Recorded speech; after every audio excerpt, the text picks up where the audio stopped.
Ce matin, je voulais vous parler de l'intérêt de la donation en démembrement, qu'on appelle aussi donation avec réserve d'usufruit. Ouais. Ça va être le fait de donner, par exemple, un bien immobilier, donc appartement, une maison, en gardant les revenus du bien en question. Donc la personne qui va garder les revenus, on va l'appeler l'usufruitier. Donc il conserve les revenus du bien pendant toute sa vie. Et la personne qui va être complètement propriétaire au décès de l'usufruitier, on l'appelle nu propriétaire. Donc c'est lui qui sera complètement propriétaire du bien une fois que l'usufruitier sera décédé. D'accord. Donc en tout cas, il y a possibilité de faire ça. C'est quoi l'intérêt finalement ? L'intérêt, ça va être, il va y avoir un intérêt fiscal. Il faut savoir qu'en principe, quand on transmet des biens à ses enfants, il y a un abattement fiscal qui est de 100 000 euros. Et en fait, en donnant un bien avec réserve d'usufruit, il va y avoir une décote, un abattement sur la valeur du bien en question. Par exemple, si j'ai une cinquantaine d'années et que je veux donner un bien de 200 000 euros, il va y avoir une décote de la moitié. Donc 50%, au lieu de donner le bien pour 200 000 euros, je vais le donner pour 100 000 euros. Donc, ce qui est quand même intéressant. C'est ça. Donc l'intérêt de la donation en démembrement, c'est pour les parents qui souhaitent transmettre un ou des biens immobiliers de leur vivant pour éviter à leurs enfants de payer des impôts sur la succession à leur décès. C'est ça, parce que une fois qu'on va avoir dépassé les 100 000 euros, l'imposition, elle est de 20% à peu près. Donc, si vous dépassez de 100 000 euros, il y a 20 000 euros d'impôts à payer, quoi. Et en faisant une donation, ça peut permettre d'éviter de payer l'impôt. C'est ça. Alors, ce qui serait bien, c'est peut-être de pouvoir donner un exemple concret, justement. Des parents âgés de 58 ans avec un enfant unique. C'est ça. Donc, un père qui est âgé de 58 ans, par exemple, on va l'appeler Gérard, qui veut donner à son fils Martin un bien immobilier qui vaut 200 000 euros. Donc, il va donner le bien en nue propriété. Lui, il va garder l'usufruit du bien. Et donc, fiscalement, la valeur du bien va être de 100 000 euros. Donc, il y a 100 000 euros qui vont passer fiscalement à la trappe, quoi. Et du coup, il y aura aucun impôt de dû. Et si la personne n'avait pas fait cette donation-là, il y aurait eu à peu près 20 000 euros d'impôt à payer. D'accord. Bon, en tout cas, c'est intéressant, si on peut le faire. Oui. Faut prendre conseil et puis voir si... Bon, en tout cas, une fois la donation faite, il faut l'accord des enfants pour vendre le bien ? C'est ça, il peut y avoir quand même des inconvénients. Une fois que la donation elle est faite, pour vendre le bien, il faudra l'accord des parents et des enfants. D'accord. Et ça coûte combien, une donation ? Ça dépend de la valeur du bien qui est donné. Plus le bien de la valeur, plus ça va être cher, mais ça, il faut se renseigner auprès de son notaire. C'est ça. D'une manière générale, la fiscalité actuelle sur les successions, ça coûte combien ? C'est ça, c'est que quand on transmet des biens à ses enfants, il faut savoir qu'il y a un abattement de 100 000 euros, donc c'est le même pour des donations ou en cas de décès. Donc il y a quand même une bonne déduction fiscale. Et après, quand on dépasse, il va y avoir 20% d'impôt, grosso modo, à payer. D'accord. Bon, 02 31 44 48 44. Appelez-nous maintenant si vous voulez passer sur l'antenne, exposer votre cas, votre question à notre notaire ce matin, Jérémy Dubourg. C'est votre émission jusqu'à 10h. Vous pouvez également poser vos questions si vous ne pouvez pas nous appeler sur notre page Facebook France Bleu Basse-Normandie. Côté expert jusqu'à 10h avec vos questions pour notre notaire. Ce matin, Jérémy Dubourg, représentant de la Chambre des notaires du Calvados et de l'Orne. Nous avons une première question de Marilyn à Caen. Bonjour Marilyn. Oui, bonjour. Nous vous écoutons. Donc, je suis anglaise, je réside en France, et je voulais savoir si j'ai le droit de faire mon testament auprès de la loi anglaise et non pas la loi française. Je n'ai pas la nationalité française, mais la loi pour les testaments sont complètement différentes en Angleterre. Je voulais savoir si je peux faire sous la loi anglaise. C'est-à-dire, je souhaite laisser mes biens à qui je veux. Ah, donc il y a une petite différence déjà, Jérémy Dubourg. Oui, en Angleterre, on a le droit de laisser nos biens à qui on veut. Okay. Oui, effectivement. Bonjour Marilyn. Bonjour. Donc, si vous avez des biens en France, effectivement, c'est quand même conseillé de faire un testament en France. Mais c'est sûr que la grosse différence avec la loi anglaise, c'est qu'en France, il y a une réserve héréditaire pour les enfants, ce qui n'est pas le cas en Angleterre. Exact. Et moi, je souhaite faire sous la loi anglaise. Donc la question, c'est carrément, est-ce que j'ai le droit ou pas ? Est-ce que vous avez des biens immobiliers en France ? Vous avez des biens Oui, j'ai ma maison. Oui, je suis veuve, mais la maison était toujours seulement dans mon nom à moi, jamais dans le nom de mon mari. Donc oui, j'ai une maison. C'est ma résidence principale en fait. Je n'ai plus rien en Angleterre. Donc là, effectivement, il va falloir que vous alliez voir un notaire en France pour faire un testament en France, pour que la transmission de ces biens, ça puisse s'appliquer. Parce que l'habitation est vraiment sur le sol français, quoi. C'est pour ça, en fait. Ça.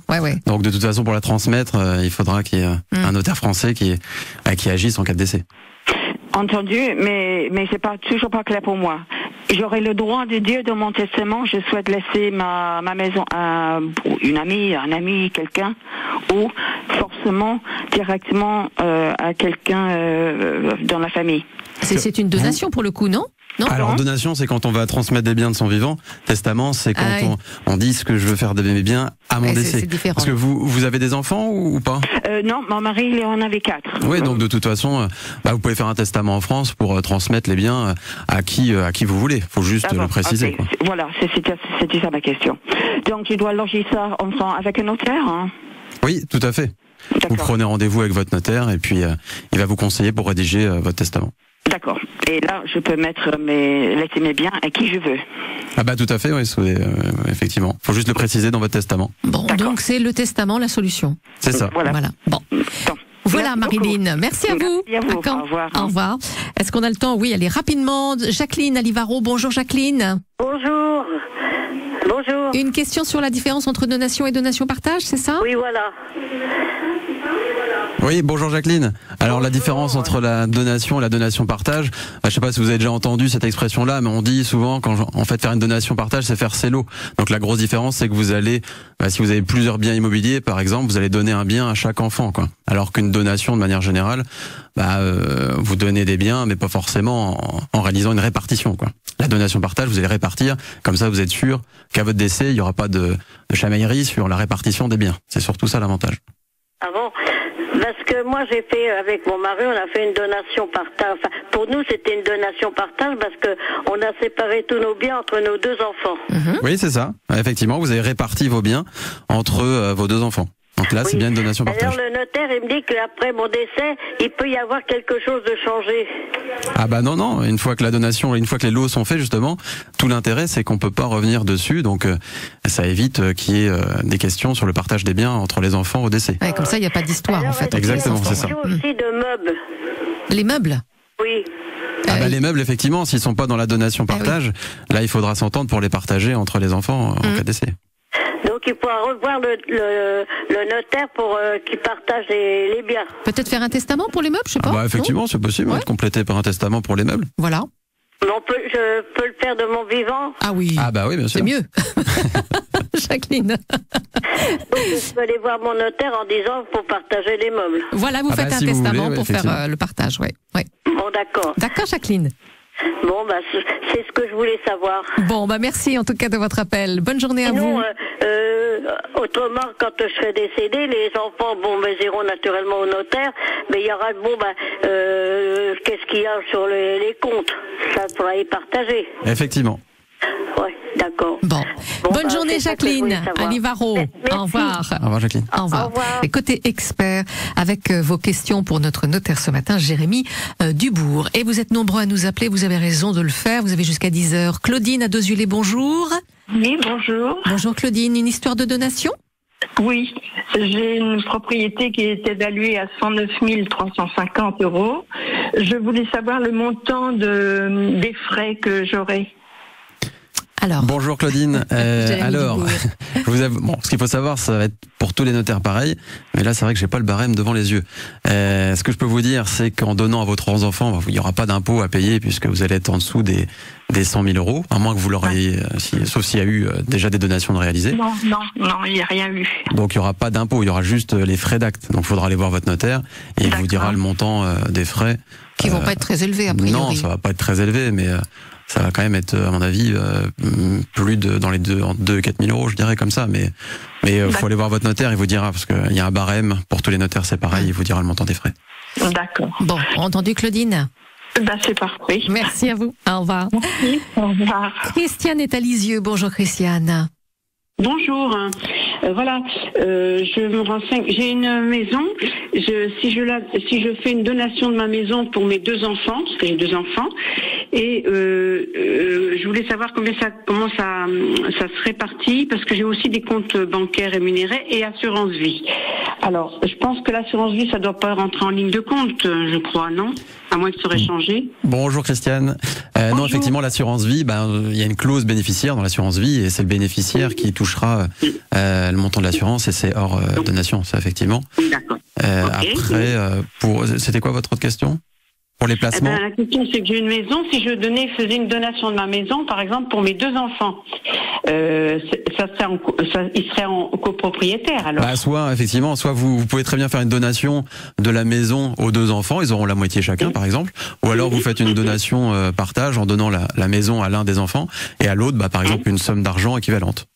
Ça peut être. D'accord. Et il faut avoir la somme d'argent.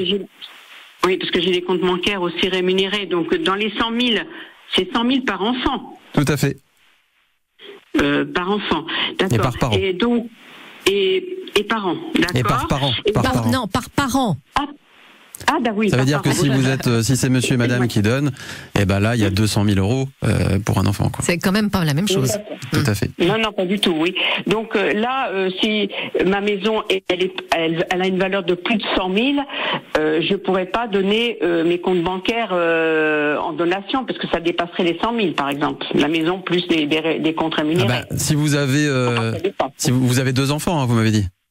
Oui, c'est ça. Donc du coup, l'un, vous pouvez donner une maison de 100 000 à l'un et des comptes bancaires pour 100 000 à l'autre. Et là, vous dépassez pas les endettements, parce que c'est 100 000 euros par enfant. D'accord. Voilà ce qu'il y a possibilité de faire, Christiane. Et d'accord. Et qu'est-ce qui est le mieux à faire? Donner une maison ou donner des espèces? Au niveau des frais, ça revient au même ou pas? Donner une maison ou donner des espèces, oui, ça revient au même. Sauf que ce que je disais tout à l'heure, c'est que si vous donnez un bien immobilier, vous pouvez garder les revenus du bien, quoi, le donner en nue propriété. Et du coup, fiscalement, vous avez un abattement, quoi. Donc ça peut être plus intéressant. Oui.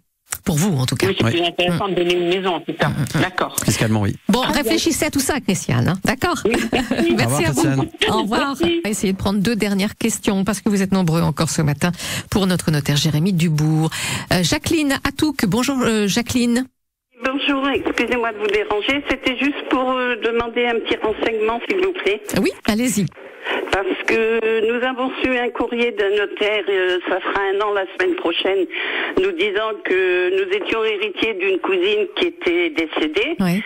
Et moi, je l'ai appelé il y a quelque temps pour savoir où ça en était. Il m'a dit que pour lui, tout était bien, mais que c'était le notaire de l'autre partie, apparemment, qui lui envoyait des courriers qui répondait pas. Et est-ce que c'est normal ou... Ça peut être long. Alors, bonjour Jacqueline. Alors, je connais pas le dossier, mais effectivement, je pense que le notaire qui vous a contacté doit attendre un élément important ou un acte qu'il a demandé à un autre notaire et il n'a pas dû lui répondre et ça prend du temps et c'est ça qui doit bloquer. Ouais. Mais d'accord. Parce que ça va faire 1 an la semaine prochaine. Ça peut être très long, d'ailleurs, des histoires d'héritage comme ça. Hein. Ça peut être très court comme très long, mais c'est vrai que ça dépend des dossiers. Il y a des dossiers très simples qui se règlent très rapidement et d'autres où c'est beaucoup plus long. Essayez de repasser un petit coup de fil de temps en temps. Je crois qu'il n'y a que 4 héritiers. Ouais, mais bon. Et donc, apparemment, c'est le notaire d'à côté qui ne répond pas au courrier du notaire qui nous a envoyé le courrier. Essayez de repasser un petit coup de fil de temps en temps pour savoir où ça en est, Jacqueline. Puis voilà, c'est le suivre à l'affaire. Merci à vous. On se dépêche. Beaucoup, c'est gentil. Merci, Jacqueline. Au revoir. Bonne journée. Voilà, ce que je voudrais qu'on essaie de prendre Françoise dans la Manche à Condé-sur-Vire rapidement. Françoise, bonjour. Oui, bonjour. Vous voulez connaître la différence entre testament et contrat de mariage, c'est ça? Oui, c'est ça, exactement. Alors, c'est pas tout à fait la même chose. Alors effectivement, c'est intéressant quand même comme question. Bonjour Françoise. Donc le contrat de mariage, ça va être un contrat qui va permettre d'établir les règles entre les époux, donc la répartition des biens et qu'est-ce qui va se passer en cas de divorce. Et le testament, vous allez écrire dans un document la répartition de vos biens si vous décédez. Donc on va dire que le contrat de mariage, c'est ce qui régit la vie du couple, et le testament, c'est vos volontés en cas de décès. D'accord, entendu. Parce que je vous expose vite fait ma situation. Je suis propriétaire d'une maison, donc on a acheté avec mon mari, et c'était une donation partage avec mes frères et sœurs. Ouais. Donc voilà, donc pour protéger mon mari, du coup je me posais la question de savoir si je dois faire plus un testament ou plus un contrat de mariage, sans léser mes enfants. De toute façon, là vous êtes déjà marié. Oui. Donc le contrat de mariage, c'est avant de se marier. Donc de toute façon, vous pouvez pas faire de contrat de mariage. Il aurait fallu le faire avant de se marier. Et donc si je comprends. On en a laissé un, mais sauf que il a pas été bien fait. À ce moment-là, c'est toujours possible d'aller voir votre notaire pour le changer. Ça s'appelle un changement de régime matrimonial. C'est une sorte de contrat de mariage, mais quand on est marié, quoi. Vous changez les règles en cours de mariage. D'accord, ok. Et donc là, ça peut être intéressant pour Françoise. Parce que vous avez donc la maison, si j'ai bien compris, vous l'avez reçue par donation de vos parents, c'est ça? Oui, mais une donation partage parce qu'on est avec frère et sœur, oui. Et du coup, on l'a payé quand même avec mon mari. Et il a fait énormément de travaux dedans, donc voilà, je ne voulais pas le léser non plus. Bah, de toute façon, si vous êtes marié, lui, il sera protégé en cas de décès. Enfin, il aura le droit de rester dedans, de toute manière. Il aura l'usufruit. Il aura l'usufruit, exactement. D'accord. Donc, il n'y a pas besoin de faire de testament, quoi. Après, vous avez que des enfants en commun? Oui. Oui, donc de toute façon, en étant marié, il aura la protection minimum, il aura le droit de rester toute sa vie dans la maison en question. Bon, voilà François, c'est rassurant quand même. Mais allez voir quand même votre notaire. Bon, ça dépend de votre dossier, voir s'il y a des particularités, et puis il pourra préciser tout. Voilà Françoise, merci à vous, à Condé-sur-Vire. Bonne journée. Au revoir. Merci Jérémy Dubourg. Merci à vous. Pour toutes ces précisions concernant les questions donc au notaire, et puis très bientôt, en tout cas sur notre antenne.